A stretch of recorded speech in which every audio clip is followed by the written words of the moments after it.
Thank you very much for staying with us. It's the News Review segment, and we're going to be digging into all of the papers, even as we gear up for the final funeral rites of our former president, Jerry John Rawlings. Don't you forget to get interactive with us. The hashtag is AMShow, Facebook, Instagram, Twitter. Reach out to us. Let's know what your thoughts are of the former president. Let's quickly get into the review now, and I'm going to be starting this morning with a daily graphic. It's a special supplement on Jerry Rawlings. That's the banner headline. That's the focus, main one this morning for the daily graphic. Maybe we can get that on our screens. And it says, Papa J goes home today. Papa J goes home today.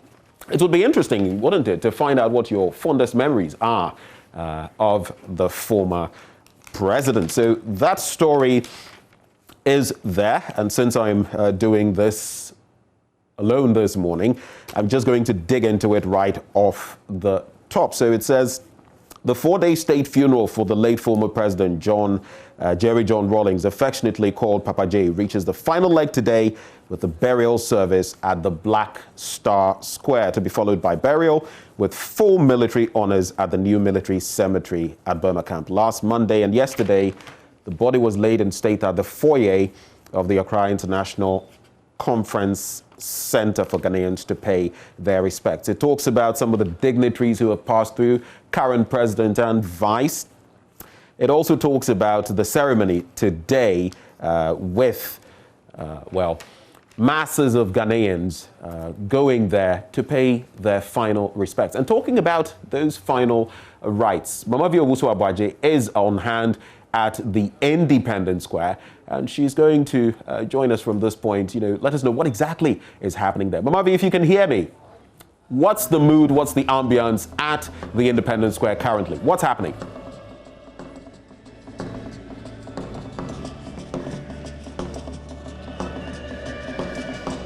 Well, it's a very solemn moment, really, but it's one that also you can feel a bit of the celebration, because there's a mixture of things happening. You can hear different types of music right now.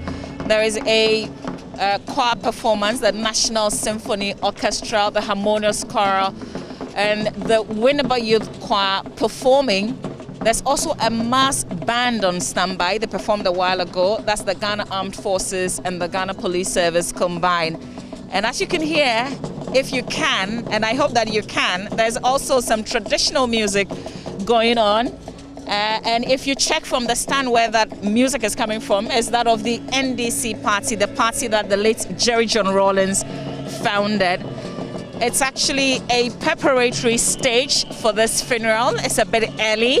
Not many people are here yet. It's mainly organizing the funeral and making sure that things are in place before the 7:30 time. That was the advertised time for the general public to be seated. And as you probably already know, it's not a restricted event. This is a free event for all. But of course, if you're driving into this area, there's a bit of traffic, and it will be practically impossible if you want to drive through the Independence Square. Elton Brobe is our presidential correspondent. He's here with me this morning. He'll probably give us a perspective from the presidency. Elton, you've been following this event, 4 days of national events leading to this final one where we will see the late Jerry John Rawlings buried. What do we know in terms of the plan from the presidency? Yesterday, the president was at the conference center where he was laid to pay his last respects. Right, so this is a state funeral, so obviously it's at the behest of the president. The president is the chief mourner in this case. So we are likely to see the state take over. That's how come you see a lot of national security personnel from the Jubilee House ensuring that everything is in order. When I got here at 5:30, the whole place was still being set up. The military were going through their final rehearsals ahead of the program starting according to the plan that we have at exactly 7 a.m. Now, what they've said is that because former President Rawlings was a man of the people, they are not restricting access to the Black Star Square. However, they have designated specific spots for those they've invited to participate. So as you can see, we have extended family, traditional rulers, Achimota old students, political parties, and the likes. So depending on the invitation card you have, you will find whether you are to be in the red, black, or the yellow zone, and then you can say that. And for the general public who may not have any invitation extended to them, their job or what they will find space in the stands. That's what we have. Now, we've just been told of how the service will go today, for example. I can just walk our viewers through. Now, according to the statement that we've just been provided with, the officiating clergy for the ceremony will include Most Reverend Dr. Paul Boafo, presiding Bishop of the Methodist Church, Archbishop Nicholas Duncan Williams, Action Chapel International, Most Reverend Philip Niama, Archbishop of the Tamale Diocese, and Reverend K. Osabute, Methodist Archbishop of Accra. Also in support will be the clergy from the Ghana Armed Forces. And the events, according to the organizers, is being held under strict COVID-19 protocols. Wearing of masks at all events is compulsory. And already we are seeing basin where you can wash your hands. They've started distributing sanitizers so that people can sanitize their hands. We can see clearly spaced out chairs here at the Blast House Square, meaning that they are not leaving anything to chance ahead of the program starting at exactly 7 a.m. The casket containing the mortal remains is expected to arrive here at exactly 9 a.m. and now officially start the program, Marvi.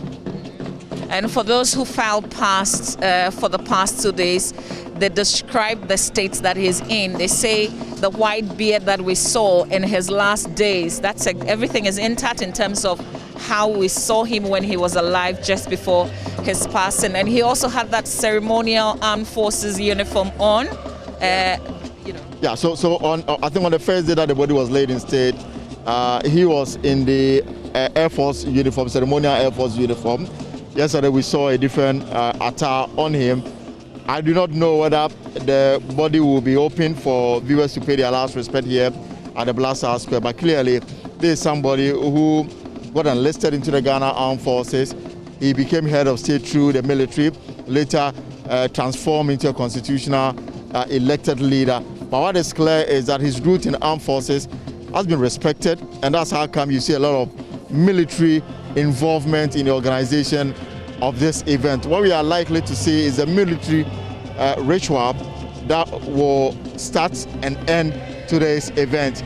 Early on, I wanted to find out whether there will be provision for the Anlo chief to have a part to play in the final burial rites. Now, my information is that he'll be buried at the military ceremony that has been designated for former ex of states, and so it doesn't look like the body will be taken to Anlo, and then as was demanded by the Anlo chiefs. Well, I've been trying to learn a little bit about the tradition, and my understanding is you don't necessarily, in situations like this, you don't have to carry the entire body, but there could be a piece of the body that could be taken back to his hometown. We're not sure exactly what they're doing, but for certain, we know that he's going to be buried at the Burma camp, that designated cemetery that you talk about. That's where the former Vice President, Emisa Atta, was laid to rest. And so we're showing you in terms of what you're seeing on your screen, how the Black Star Square has been transformed. For this funeral, you'll see Our Legend Lives On. That's a flyer that you see around in many of the places here, and you'd see that guests are arriving for the ceremony to begin. No strict inspection necessarily, and you talked about the COVID situation. This event has been described as a super spreader event. I guess our caution to you out there, if you're coming, because it's open to all of us, don't eat or drink, really, because we can wash our hands and sanitize. But the moment you take the mask off and eat or drink or have conversations, then you're leading into a different kind of zone. So if we can give a piece of advice as you come from wherever, as we witnessed when he was laid in state at the conference center, we saw mourners come from far and near. So you can expect that there will be people traveling to the Black Star Square today for the ceremony. Right, Marvi, so clearly it's almost 7 a.m. and that's the time that's been allocated for those who want to get seated ahead of the start of the program. And clearly you can see that people are complying with the time arrangement. The place is almost getting filled up from this side that we are looking. There's a large, entourage that is also heading towards this place. We are in for a very solemn but exciting event to send our ex-president home, and clearly it looks like nothing has been left to chance. The organizers have been up on their game since dawn when I got here, and they are still in the final stages of getting the place really set up for the event to start. Let's quickly, just before we hand over back to you, Benjamin Akapo in the studio, we want to talk about some of the familiar faces. And I guess just with the Requiem Mass on Sunday, it's still pretty difficult to identify people because everybody is wearing masks depending on the type of mask. You can either recognize someone or you may totally not. So Elton, who have you spotted? So when I got here around 5:30, I met Alhaji Mama Idrisu.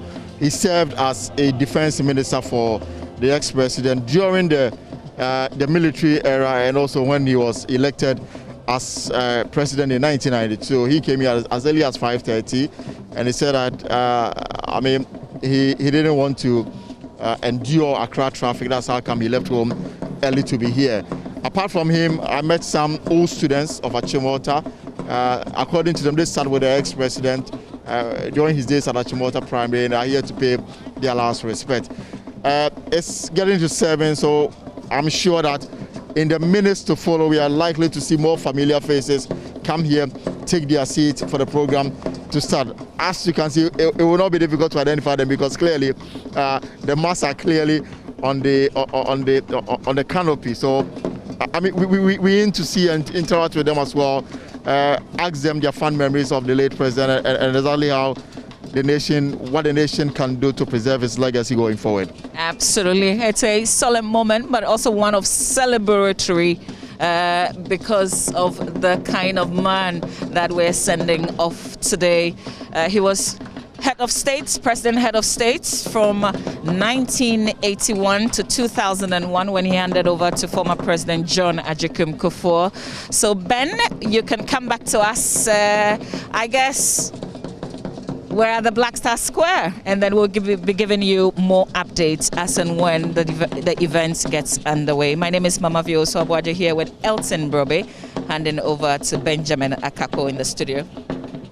Well, obviously you are the Independence Square. Thank you very much, Emovi and Elton, for bringing us up to speed on developments there as we actually pay our final respect to our former president. But in the next few minutes, as we get ready to wrap, just to take a look at some of the stories with regard to the former president. There's this one on page 16 in today's Daily Graphic, the middle spread really. J.J. Rawlings, I can't be bribed. Posterity will judge me. This actually reflects an interview some time back with Kobi Asma, editor of the Daily Graphic, then political editor. It's an interesting one. You might want to grab your copy of the Daily Graphic and dig into it. You know what he stood for? Probity, accountability, and all of that. When you turn to pages 20 and 21, others also reflecting on the life of the former president. His former schools, the Achimota Senior High School and the St. Joseph Roman Catholic Basic School in Adabraka, also reflect on him, who he was, his leadership. And they are saying that he was quite the character, and that we have lost indeed a very, very good man.